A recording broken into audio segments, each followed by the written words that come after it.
В новото ми видео аз съм решила днес да рисуваме заедно, така че вземете молив, маркер или бои и да започваме. В това видео аз мисля да рисувам котка и ще започна от главата й, където са ушите й, и ще започнем с тях. Ето така. Те са с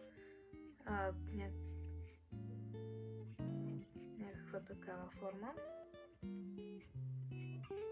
Ето така.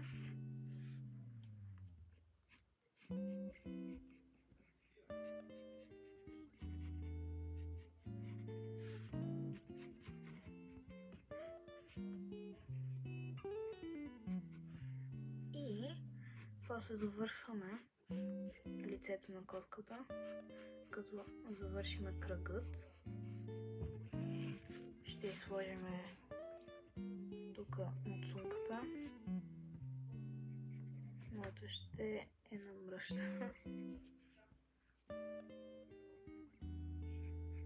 Или по-скоро няма да е намръщена.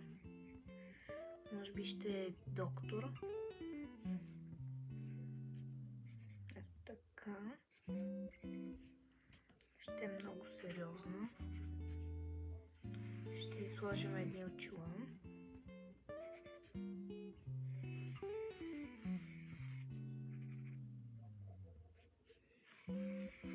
Скоро ето така и другото ще е така.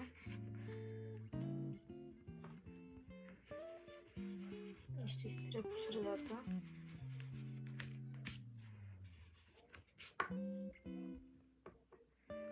И ще сложа ето така едното око и второто. Ето така.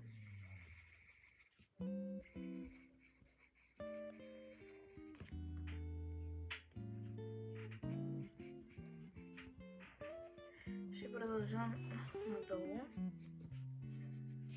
Надолу ще направя костюм на котката. Може да е като смокинг. Ето така.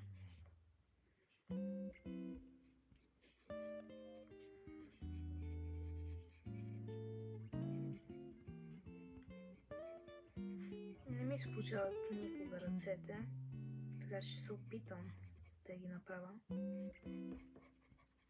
Добре. Една панделка мога да изсложа.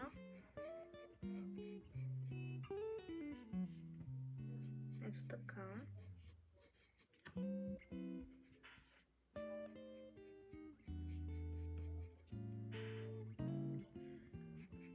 Просто мога от друга страна да продължа с другата й ръка, като ще е така.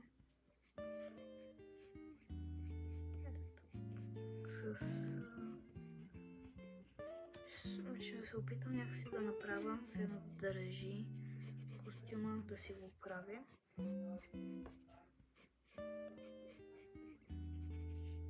Така. Добре. Отзаде ще изложа една опашка.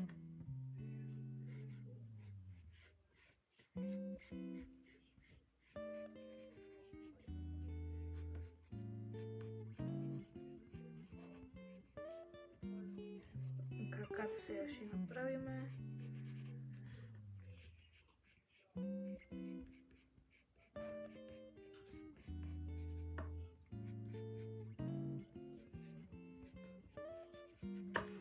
Ще нашата котка е готова. Ще сложим мустачета.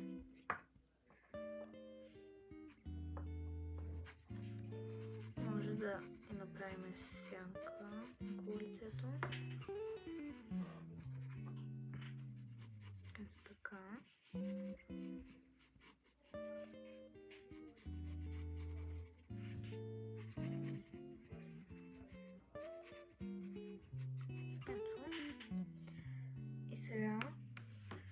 можем да вземем с каквото ще оцветяваме.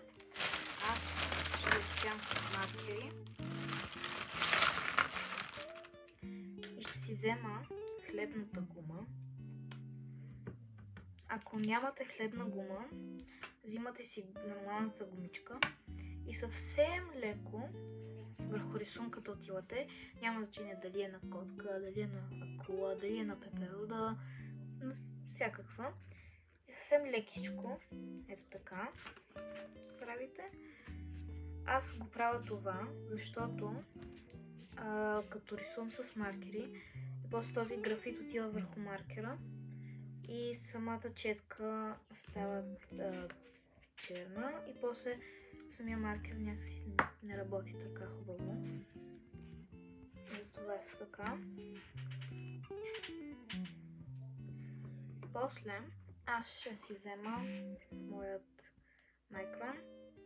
Той е за подчертаване. И ще започнем просто ето така да подчертаваме. Ето така. Сега ще подчертая цялата котка.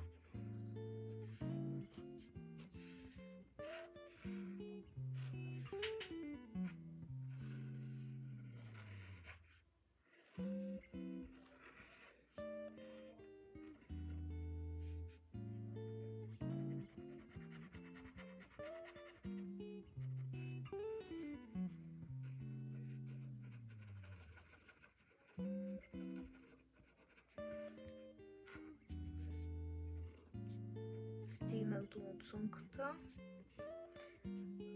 Правим и устата, устаците,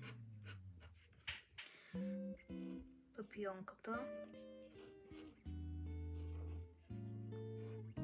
костюма, ръката, всичко това го подчертаваме.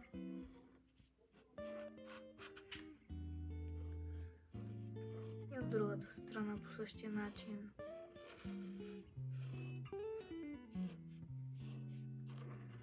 Ако нямате с какво да подчертавате, това не е необходима стъпка, но аз в момента го правя, за да може да се вижда какво правя и какво рисувам. Защото молива сигурно, както сега го минах с хлебната гума, може би вече не се виждаше толкова много. Сега трябва да се вижда по-добре. И мисля, че моята котка ще и направя лицето жълто. Ще е жълта котка.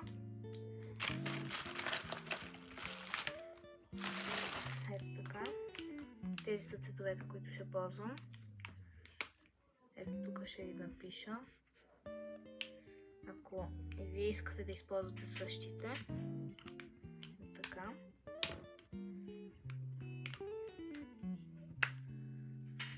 Ето този цвят.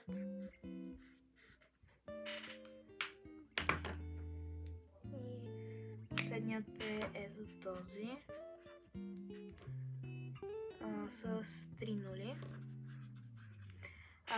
Ето така става четката, като не махате самия графит от листа с хлебната гума. Ето така става по-черен и малко затъмнява самия цвят и не е толкова хубав. Аз съм запомнила, че трябва да се почва от най-светлия цвят винаги и така може да ходиме към по-тъмния. Защото ако почнем с светлия, с тъмния цвят, не можем да отидем към по-светлия. Нали? Ако от тъмен тръгнем към светъл, не можем. С молив можем, но с маркер не можем. Затова се започва с светло към тъмно.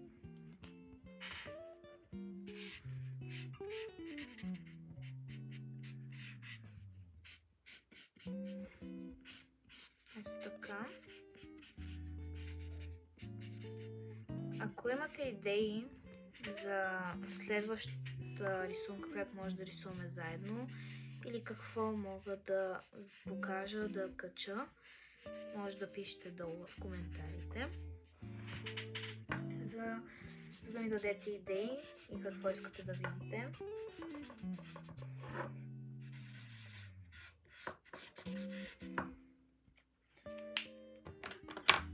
Сега отиваме към ето този цвят, който е малко по-тъмния, съвсем малко, не толкова тъмен, пак е някак си светъл. И просто почваме ето така да ходим по краищата на лицето, където ще отива сянката. Така. И в ушите, край очилата, край устата също. Ето ще има сянка. Сега продължаваме с най-тъмното жълто, което аз взех. Сега вие, ако имате по-тъмно, това е още по-хубаво, защото ще можете да направите по-хубава сянка от тази, която аз правя. Но аз имам до този цвят, толкова по-тъмен, и аз само толкова тъмно мога да го направя. И виждате как изведнъж като слагаме цвят върху цвят, как се получава страната, от една страна котката и от другата е по-светло, защото от тук може да идва слънцето. Където идва светлината, тук ще е светло, тук ще е по-тъмно, разбира се, защото тук решихме да направим по-тъмното. По ъглите винаги трябва да е по-тъмна частта, защото там винаги не пада толкова много слънце или светлина. Ето тук, например, по ъглите на ухото, покрай устата, носът. Там ще е най-тъмно. Ето така. Аз мисля да направя смокинга лилав, някакъв син, може. Мисля да ползваме ето тези цветове. Те са B20, B04, B63 и B24. Ще започна с най-светлия отново, който ще е ето това синьо, B с двете нули. Ето тук, ето така, две нули. И пак започваме. Около целия костюм на котката ще мина с този маркер. Да ще използвам другата страна, за да мога да го запълня по-бързо и по-лесно.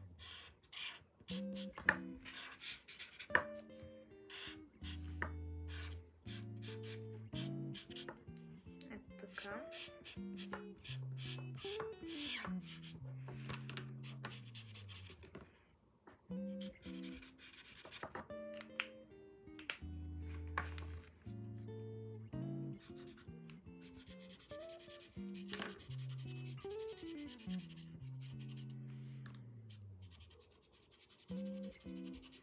И сега костюмът е целия в синьо. И може да отидем към по-тъмния. Според мен е гордо лилавото, което е B63. Ето така. И може да започнем по краищата, където ето така, както горе по лицето, в ъглите, по тъмните части, където са, и горе-долу, където най-много ще пада сянката. А ако от тук не идва слънцето, това значи, че от лявата страна няма да има изобщо толкова много слънце, светлина. Ще има повече сянка, която пада. И тук, особено където закрива ръката, едва ли ще има толкова светло-синьо. По ръката отдолу ще има, отгоре във ъгъла на смокинга, под панделката ще има също ето така. Тук, където ръката закрива, под самия костюм. Ето тук също. Ето така. От друга страна по същия начин. Ето само дето до тук ще спре. Няма да има толкова много сянка. Панделката може да направим розова. Само дето може би ето това розово. Или ето това. Не съм сигурен кое от двете беше. Не това. Ето това е. Това е едно розово, което на мен ми харесва. РВ 009. Не, то не е 9, то е 6. Ето номера. Може ето така да го сложим. При алкохолните маркери цветът както изглежда на четката, сега го слагаме, обаче както изглежда капачката, така ще, като изсъхне, така ще изглежда. И после може пак да направим същото нещо с сянката, с розовото. Ето така просто ще минем от тази страна, където няма да има толкова светлина. И ето тук също. И тук има пак сянка. По същия начин се получава. Даже може, понеже аз нямам толкова много розови. Ето тук има още едно. Такова. Не е много по-тъмно от тези. Така че можем направо лилаво да използваме. Защото лилавото е по-тъмно от розовото. И може него да го използваме вместо по-тъмно розово, ако нямаме. Както аз в случая нямам. И ще използвам това. За смокинга ще използвам още ето тези два цвята, които не знам кой е по-тъмния. Със сигурност е този. Вижда се по капачката. Обаче горе-долу изглеждат до също еднакви. Този ще използвам първо. Ето така. Минаме пак по същите ъгли. По костюма пак отдолу под ръката, където няма да има толкова много слънце или светлина. Просто ще има повече сянка, където крие нещо от слънцето, от светлината. Там със сигурност ще има нещо като сянка. Ако сте виждали други рисунки, винаги вратът или отляво, или отдясно ще има сянка. Няма случай, който да няма. Понеже главата крие някаква част от врата. Там със сигурност ще има някаква сянка. Зависи просто от къде гледате, че ще идва слънцето или светлината. Няма значение, може да не е слънце. Но ако сте нарисували слънце, сега ще ви покажа, например, ето така ви е слънцето. Това слънце огрява тези части. Демек, ето, тук ще е светло, тук ще е тъмно.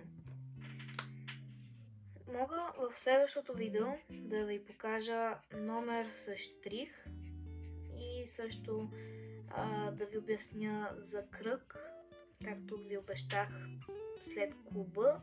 Да ви обясня за другите неща. И да, аз бях всъщност направил видео за кръг, просто не можах да го кача. Не знам, нещо не се получи. И ще го направя наново. И ще го кача този път. И ще се опитам да го направя както мога най-добре. Да ви обясня, да разберете как се рисува кръг, как може да го направите най-лесно. Аз качвам видеа някъде петък, събота, но ако събота не кача, това ще е в петъка. Ще се опитвам тези 2 дни да качвам видеа, колкото се може, нали? Само тия 2 дена. И ще се опитам в тези дни да качвам видеа, защото в другите нямам възможност и не мога. Понеже тук е много светло, мисля да използвам ето такъв по-тъмен, вместо този цвят толкова светъл да е. Някакси да си отива с другите по-тъмните. Или може направо ето този. И той ще стане според мене. Ето така. Ще го направим.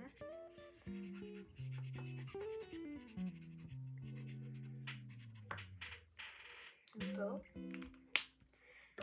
И сега видях, че отдолу изобщо не съм започнал краката на котката и опашката. Съм ги забравил, че изобщо са там. Така че ще ги направя сега. То ще е горе като лицето. Ще е по един и същи начин. Ето така.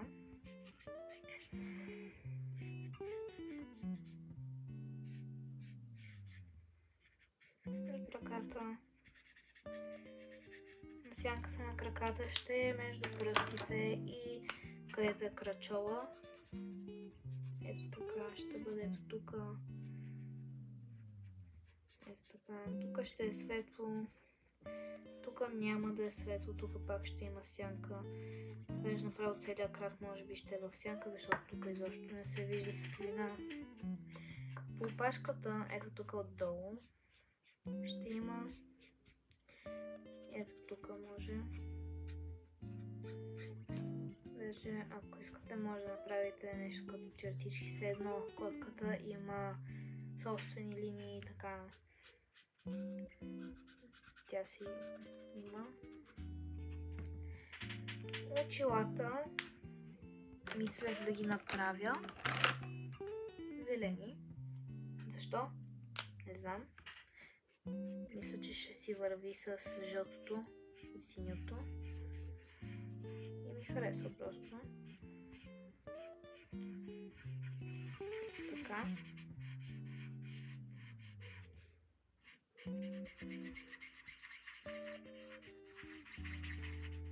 Сега видях, че съм забравил и носът да го направя.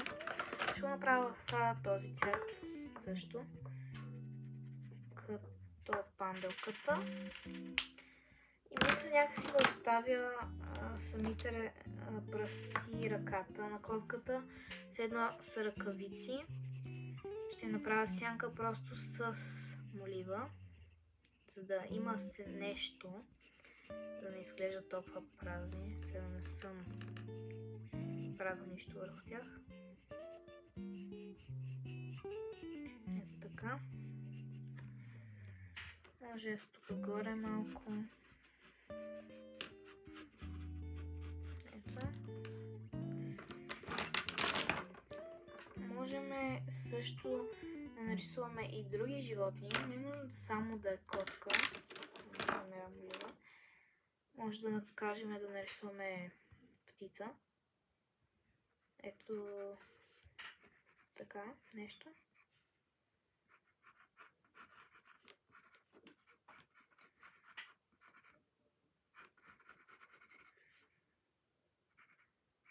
Нещо такова. Аз сега си измислям, не гледам от никъде, което е очудващо за мене. Аз в принцип не мога да си измислям нищо. И обикновено гледам от някъде и рисувам. Има два вида художници. Едни, които винаги си измислят, другите гледат и рисуват. Има и трети вид, който е между двата. И могат да гледат, могат и да не гледат, да си измислят и да не си измислят. Просто могат и двете неща. Аз съм си свикнал да си гледам от някъде, да го прекопирам, да го рисувам така, докато го гледам.